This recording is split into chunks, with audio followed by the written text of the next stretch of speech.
कितना भी पकड़ लो फिसलता ज़रूर है। ये वक्त है, एक न एक दिन बदलता ज़रूर है। आपका भी वक्त बदलेगा, मेहनत करेंगे तो जो आपका वक्त चल रहा है, जैसा भी चल रहा है, एक उसमें भी एक शाइनिंग आएगी। हाय, मैं Suraj Ram Rajput, DAV inter college Alipur Khera से आपके लिए लेकर उपस्थित हैं कक्षा 12 गणित। टॉपिक चलेगा निश्चित समाकलन। हम आपको 2-3 चैप्टर पढ़ा चुके हैं समाकलन के। टॉपिक में पढ़ा आपने समाकलन, प्रतिस्थापन विधि द्वारा समाकलन, उसके बाद खंड से समाकलन। अब आपका टॉपिक चलने वाला है क्या? निश्चित समाकलन।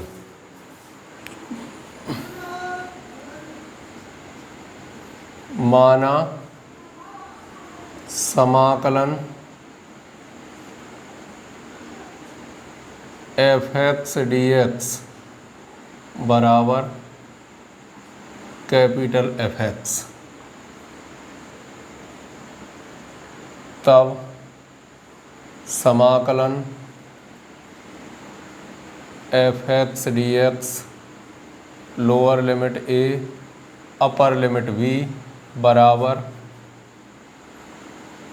Capital F(x) lower limit a upper limit b।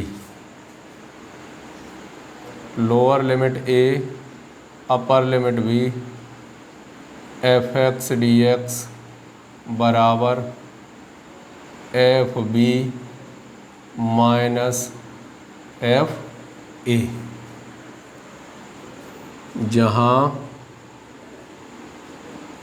x चर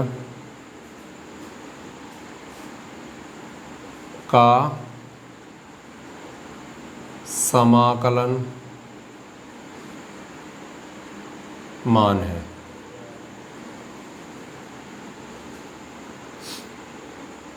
तथा अंतराल a, b में a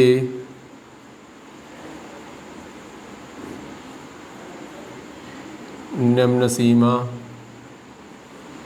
तथा b उच्च सीमा है। a निम्न सीमा तथा b उच्च सीमा है। निश्चित समाकलन पर अचर का कोई प्रभाव नहीं पड़ता है।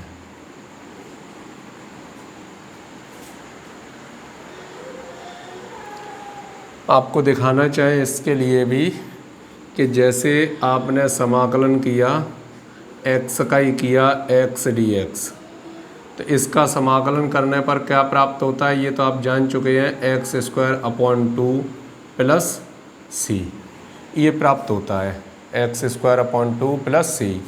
अब इसी को इस तरीके से लिख दें कि lower limit a upper limit b x dx, तो क्या हो जाएगा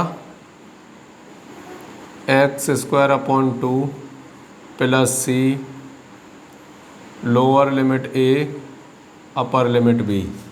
अब x चर था तो x के पदों में रखेंगे तो b²/2 प्लस c माइनस जब लोअर लिमिट रखेंगे तो a²/2 प्लस c, तो कितना आएगा b²/2 minus a²/2 minus c से c कट जाएगा और ये आ गया b² माइनस a²/2।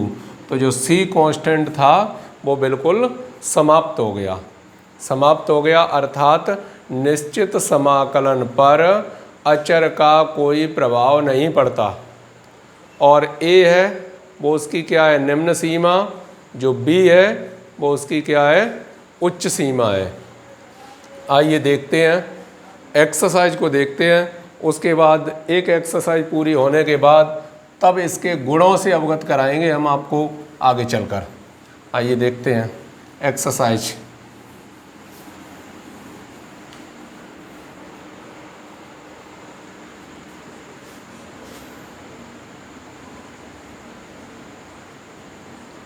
प्रश्नावली 13A।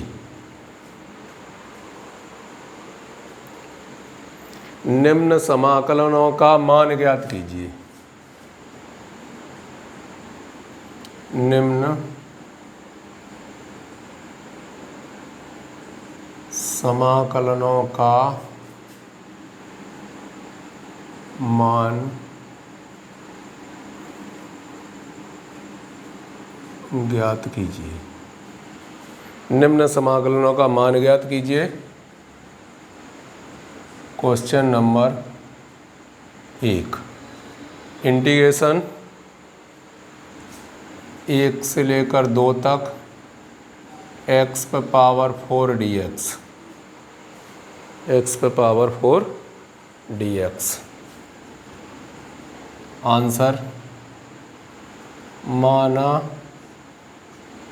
I बराबर इंटीग्रेशन 1 से लेकर 2 तक x पे power 4 dx।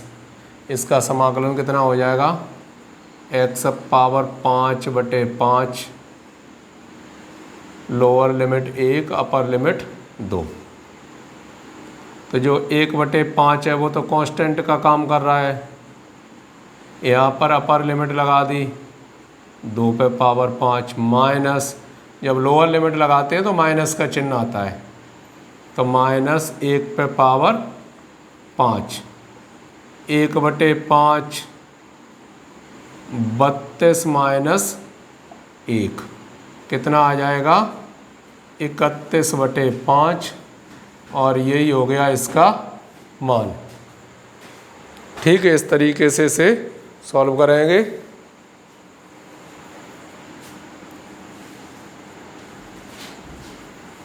Question number 2। Question number 2 के अंतर्गत है 1 से 4 dx upon root x। Answer माना I बराबर 1 से लेकर 4 तक 1 upon root x dx, limit 1 से लेकर 4 तक, और ये x पे पावर ऊपर जाएंगे तो माइनस के हो जाएंगे। जब माइनस के हो गए तो x power 1/2/1/2, lower limit 1 upper limit कितनी 4, ये 2 तो बाहर आ जाएंगे, और ये बन गए under root x, lower limit 1 upper limit 4। Limit लागू करेंगे तो under root 4 minus under root 1, 2 कोष्टक 2 माइनस 1, 2 कोष्टक 1 बचा, उत्तर कितना आ गया? 2 आ गया टोटल। यहाँ ऐसा मत करना कि under root 4 minus under root 1, under root 4 में से अंडर रूट 1 घटा दिए और कह दो कि अंडर रूट 3 बचे। ये इस तरीके की प्रोसेस तो होती नहीं है, क्योंकि आप इंटरमीडिएट में आ चुके हैं, आपको समझना चाहिए इस प्रकार का। अंडर रूट 4 का मान कितना होगा? 2 होगा। अंडर रूट 1 का मान कितना होगा? 1 होगा। तो 1 बचा अंदर, जब 1 बचा तो आंसर कितना आ गया? 2 आ गया। कन्फर्म आंसर आ गया 2।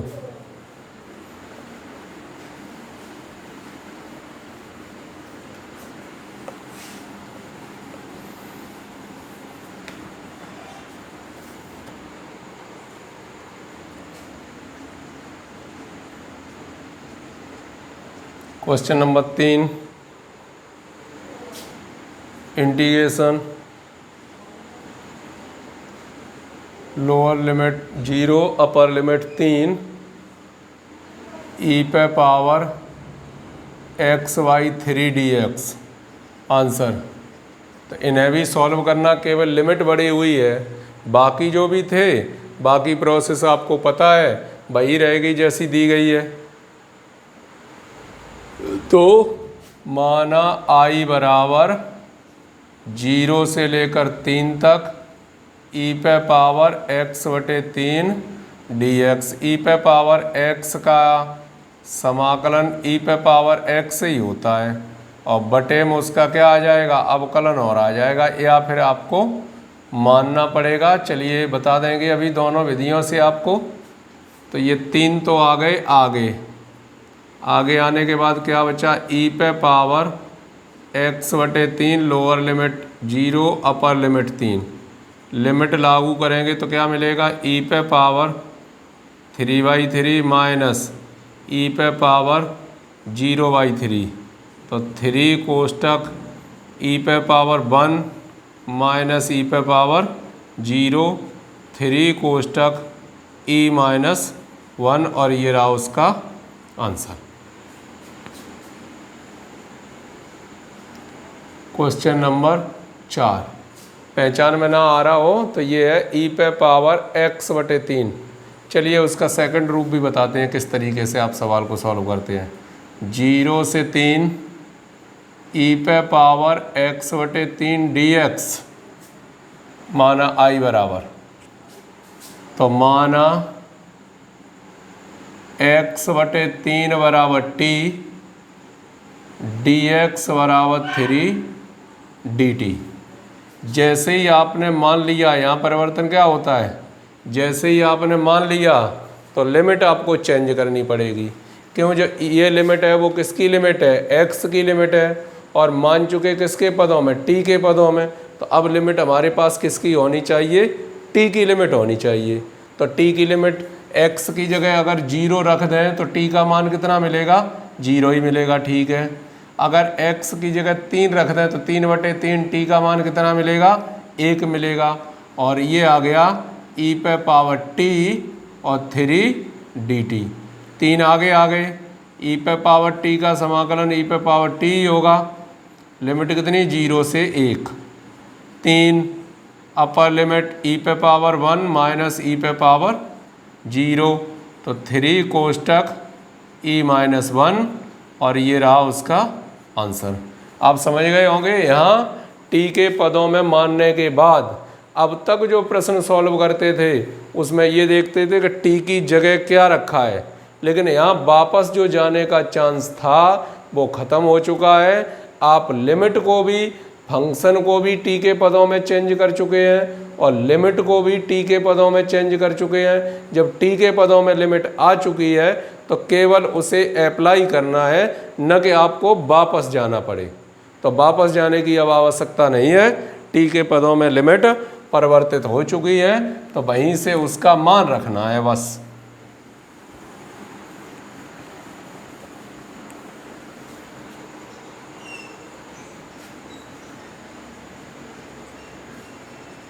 क्वेश्चन नंबर 4, इंटीग्रेशन 0 से π/2 cos x dx। Answer i बराबर 0 से π/2 cos x dx। cos x का समाकलन कितना हो जाएगा, sin x। लिमिट लगा दी, लिमिट को लागू करेंगे तो sin π/2 माइनस sin 0। sin 90 की वैल्यू होगी 1, sin 0 की वैल्यू 0। आंसर कितना आ गया, 1 रहा उसका उत्तर। Question number 5, question number 5, integration 1 से 2 dx अपॉन x। उत्तर i बराबर लिमिट 1 से 2 1 अपॉन x dx। लिमिट को आप छोड़ दीजिए, आप ये मान के चलो कि हम लिमिट वाले सवाल ही नहीं कर रहे हैं, बिना लिमिट वाले सवालों को कर रहे हैं। जब बिना लिमिट वाले सवालों को जैसे करते हो वैसे कीजिए। 1 अपॉन x का क्या होता है समाकलन, 1 अपॉन x का समाकलन होता है log x। लिमिट कितनी है, 1 से 2। अपर लिमिट लागू होगी तो log 2 माइनस के log 1। log 1 का मान कितना होता है, 0, तो log 2 माइनस 0। आंसर आ गया आपके पास log 2। उत्तर। आगे के प्रश्न देखिएगा आप भाग 2 में। तब तक करो कुछ ऐसा दुनिया करना चाहे आपके जैसा। जय हिंद।